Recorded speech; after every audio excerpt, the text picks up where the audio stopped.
El nombre del blog, Relato del Presente, surgió cuando ya tenía armado el blog y me faltaba el título.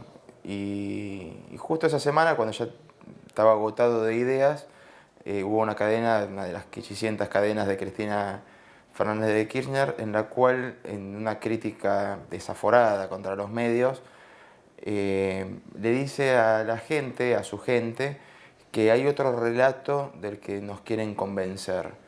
Y bueno, ahí surgió la idea de llamarlo así, un relato del presente, porque encima uno cuando relata algo que está pasando o cuenta algo que ya pasó. Había como una cuestión de redundante decir un relato del presente, porque surgió eso, que el relato no era describir la realidad por primera vez. Yo había escrito un texto en el cual disentía con la idea de que se acababa el kirchnerismo con el mandato de Cristina. Yo decía que sí, que el kirchnerismo se acaba con el mandato de Cristina, pero que el kirchnerismo, la cultura que nos impuso el kirchnerismo en los últimos años, va a costar sacarla de la política y de la sociedad porque les resulta muy cómodo a los políticos que vengan. Si la grieta fue producto del kirchnerismo o el kirchnerismo surge de la grieta, creo que las divisiones entre los argentinos siempre estuvieron, no tenemos por qué todos pensar como una masa. El tema es que para cuando se produce la crisis de 2001 había un descontento masificado frente a la política, que era que se vayan todos, y después surgieron las asambleas barriales y llegó un punto en el cual creo que el grueso de los habitantes del país dijeron no podemos vivir como si el país fuera una reunión de consorcio, no podemos administrar como si fuera una reunión de consorcio en asambleas y votar, y si la crisis es de los políticos, que la arreglen los políticos. En cierta medida, en su esfuerzo de construirse una legitimidad que no le fue dada por las urnas, porque cuando Néstor Kirchner llega al poder, recordemos que Menem se baja del balotaje, con lo cual la imagen era Kirchner llegó con un 22%. Él tenía que construirse una legitimidad y un poder que en algunos casos los hizo con metodologías poco ortodoxas y en otras tuvo que inventarse un pasado que lo separara de su contrincante, porque era Menem contra Kirchner y Kirchner era gobernador del oficialismo durante los años que gobernó Menem. Entonces, la forma de cortar con eso era separarse y decir, bueno, yo no estoy de acuerdo con todo esto, y atrás de eso nos echan la culpa a nosotros de que la crisis del 2001 fue producto de haber apoyado un modelo neoliberal del cual ellos formaron parte. Fue una forma de explotar lo que estaba latente en la sociedad para construir poder y legitimidad. Si el modelo fuera un país, yo dije en el libro que la capital de ese país sería Once, el barrio porteño de Once, mal llamado barrio porteño de Once. En el inicio del kirchnerismo llevaba menos de un año cuando se produce la tragedia de Cromañón. Mueren 194 personas en un incendio en un lugar que no tenía que estar habilitado, en el cual se demostró que se pagaron coimas para que funcionara, en el cual todo lo que podía salir mal por acción o inacción del Estado pasó. Hacía poco que Aníbal Ibarra había sido reelecto con el apoyo del kirchnerismo, de eso todo el mundo se olvidó. Aníbal Ibarra era un jefe de gobierno que desde 2003 era un tipo muy afín a Néstor Kirchner. Sobre la última etapa del kirchnerismo, Once vuelve a ser noticia cuando un ferrocarril, una formación de Sarmiento, sigue de largo y mueren 51 personas más uno por nacer.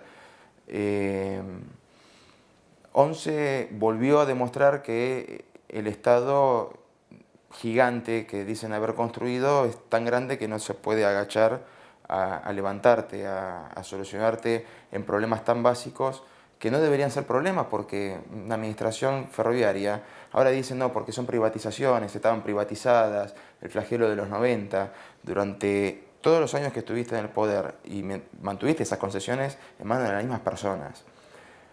Si sumamos todo eso y vemos todo lo que pasa en el barrio de Once, uno camina por Once hoy y es el paraíso de la marginalidad, puestos ilegales, inmigrantes ilegales, ventas ilegales, todo lo que está fuera de la ley se ve en ONCE, o sea, se ve en todos lados, pero en ONCE lo tenés todo junto. Y, y se le puede achacar la culpa a la ciudad de Buenos Aires por la falta de controles. La Policía Federal, la Comisaría Séptima del barrio de Once, es de una fuerza nacional. ¿Hay parte de culpa del gobierno de la ciudad? Sí, es cierto, pero también hay una cultura predominante que dice que en Once está todo permitido. La foto de Kirchner con Bush. Es una foto que dio para muchas interpretaciones. Los kirchneristas dicen que fue una forma de dar vuelta a las relaciones carnales, porque Bush, en vez de tocarle la pierna a Néstor, Néstor le toca la pierna a Bush. Algo ridículo, o sea, es insólito, no hay nada más común que para descontracturar una reunión, una palmadita en el hombro, estás sentado, un toque en la rodilla. ¿Cómo lo interpretaron eso? Como que se daba vuelta el panorama, el contexto político, económico. ¿Cómo eso fue revolucionario? No lo entiendo. Quisieron verlo así, bueno, bien por ellos que pueden ver eso. Es como una mancha de humedad en la cual ven a la Virgen. Pero la realidad es que Néstor Kirchner no fue un enemigo de George W. Bush. No lo fue.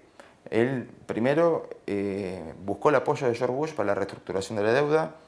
En buena medida lo obtuvo. Las visitas protocolares de Néstor Kirchner a Washington siempre eran en excelentes términos. Cuando Bush vino a la Argentina, de las 2 veces que vino a la Argentina, una en Córdoba antes que Chávez se peleara y dijera un discurso muy álgido contra Bush en Córdoba, Bush y Kirchner se la pasaban bromeando. Y cuando fue lo de la cumbre de Mar del Plata, todo lo que se le dijo a Bush, lo dijo Chávez en la contracumbre. En la cumbre Chávez fue más diplomático. Y el primero que le dijo que no algo a Bush fue Lula. O sea, ni Chávez lo hacía por afuera, Néstor no lo hacía, y se construyó una imagen que no fue así. Néstor Kirchner necesitaba de Bush y obtuvo suficiente ayuda de Bush. Las relaciones internacionales de Cristina, una constante improvisación de amistades, de lo que a ella le gusta, de si da o no da, que este es amigo de fulanito, entonces es enemigo mío, pero este sí está por acá, y terminó aliándose a estados que tienen muchos socios comerciales también, pero justo todos los estados que nosotros terminamos eligiendo son estados en los cuales no se caracterizan sus gobiernos por ser muy respetuosos de las libertades individuales, ni de los derechos humanos, ni mucho menos. De la foto con Gaddafi, a esconderse en un túnel en Vietnam, a estar con Putin, Chávez, Maduro, que demostró que se podía hacer peor que Chávez. Llega un momento que uno dice, si esos son nuestros socios, evidentemente hay algo que nos está fallando. Cuando ella fue a Estados Unidos, porque encima tiene esa cosa de querer ser y no ser, de querer diferenciarse y al mismo tiempo morirse de ganas por formar parte, y con todo su discurso antiimperialista fue a Estados Unidos y se le caía la baba de estar ahí en Georgetown o en Harvard y hablar un montón de cosas. Lo que no contaba es que la conferencia no estaban los militantes de ella, sino que había estudiantes, y ahí la mejor oradora, la que nos vendieron como la mejor oradora de la historia de la Argentina, la pasó mal con preguntas de estudiantes que en su conjunto tenían todos 23, 24 años. Y ahí demostró la cara que muestra cuando no está en territorio propio. Se puso agresiva con sus respuestas, terminó ninguneando las preguntas que le hacían. Esto Harvard no es La Matanza, como si acá no la fueran a escuchar en La Matanza y dijeran, ¿cuál es el problema con La Matanza? Y es cuando tira las justificaciones de que fue una exitosa abogada. Todavía no va más allá del título, si tiene o no tiene, si se recibió abogado o no se recibió abogada. No ejerció la abogacía porque no existe ningún colegio de abogados en el que se haya matriculado. El lomo militante kirchnerista es como si fuera directamente una... Ellos se sienten en parte una evolución del hombre, por lo cual ya más que el Homo sapiens pasa a ser el Homo militante. Y en realidad se comportan como si fueran distintos.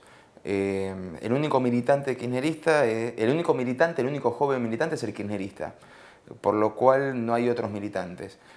O los demás militantes son todos rentados o todos pagos. Y el concepto de juventud para el kirchnerista es un poco difuso. Te presentan a un economista joven y con onda, un viejo panzón, cincuentón y canoso. O la mesa chica de la juventud kirchnerista, son todos pibes que están más cerca de los problemas de próstata que de los de acné. Tienen todos 40 y pico, son multimillonarios. En una mesa así de chiquita deciden todo, bajan, es absolutamente verticalista. Y el militante se limita a cumplir. Y no se permite ni siquiera pensar por su propia cuenta. Te dice, no, porque vos mientras me criticás yo hago tarea en las villas. Está bien, ¿me puedes explicar por qué hay 1000 villas? ¿Por qué crecieron tanto las villas en los últimos años de tu gobierno? No, porque vos me seguís criticando y yo acá estoy llevando el cine a la villa. ¿Y por qué en vez de llevar el cine a la villa no lo sacás de la villa y lo llevás al cine? Si el gomón es de ustedes también. No tienen el poder de autocrítica y son capaces de desmayarse, de sufrir un accidente cerebrovascular antes de preguntarse por qué están cumpliendo tareas de asistencia social formando parte de un gobierno que debería evitarlas. La derrota cultural.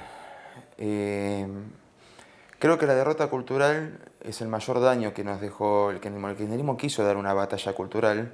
Buena parte de la sociedad cayó en esa batalla cultural. Todos caímos, yo también, en dar esa batalla cultural.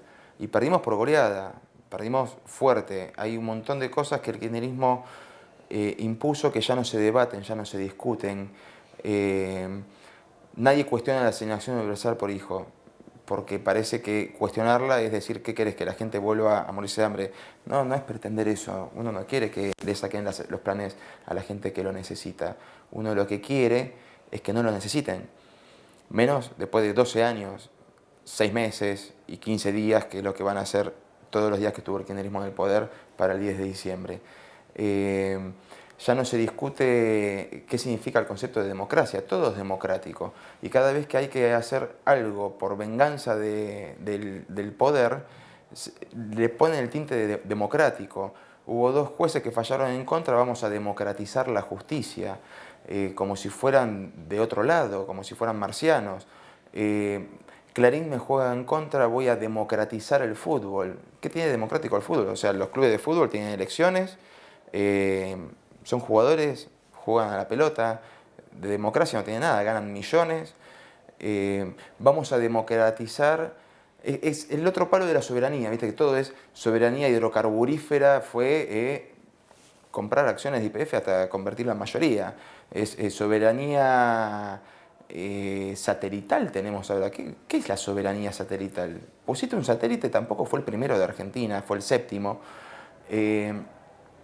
Todas esas cuestiones ya no se discuten. Entonces vos vas a discutir con el kirchnerista y terminás cayendo en cuestiones de forma. No me gusta que Moreno pusiera una pistola arriba del escritorio para discutir con los empresarios. ¿No te molesta que en realidad el tipo esté dibujando estadísticas? No, el problema del gobierno son las actitudes. ¿No querés discutir cuáles son las cuestiones de fondo? Porque si no, terminamos llegando a la conclusión de que no nos molesta el kirchnerismo, sino los kirchneristas. Y esa es la mayor derrota cultural que tenemos, que corrieron tanto las fronteras, llevaron las cosas que permitimos y que dejamos pasar tan lejos, que cualquiera sea el signo político que gane, tiene una carta blanca para hacer lo que quiera, que mientras llegue a ese límite, nos va a parecer una mejoría. Bueno, muchas gracias, Nicolás. Por favor.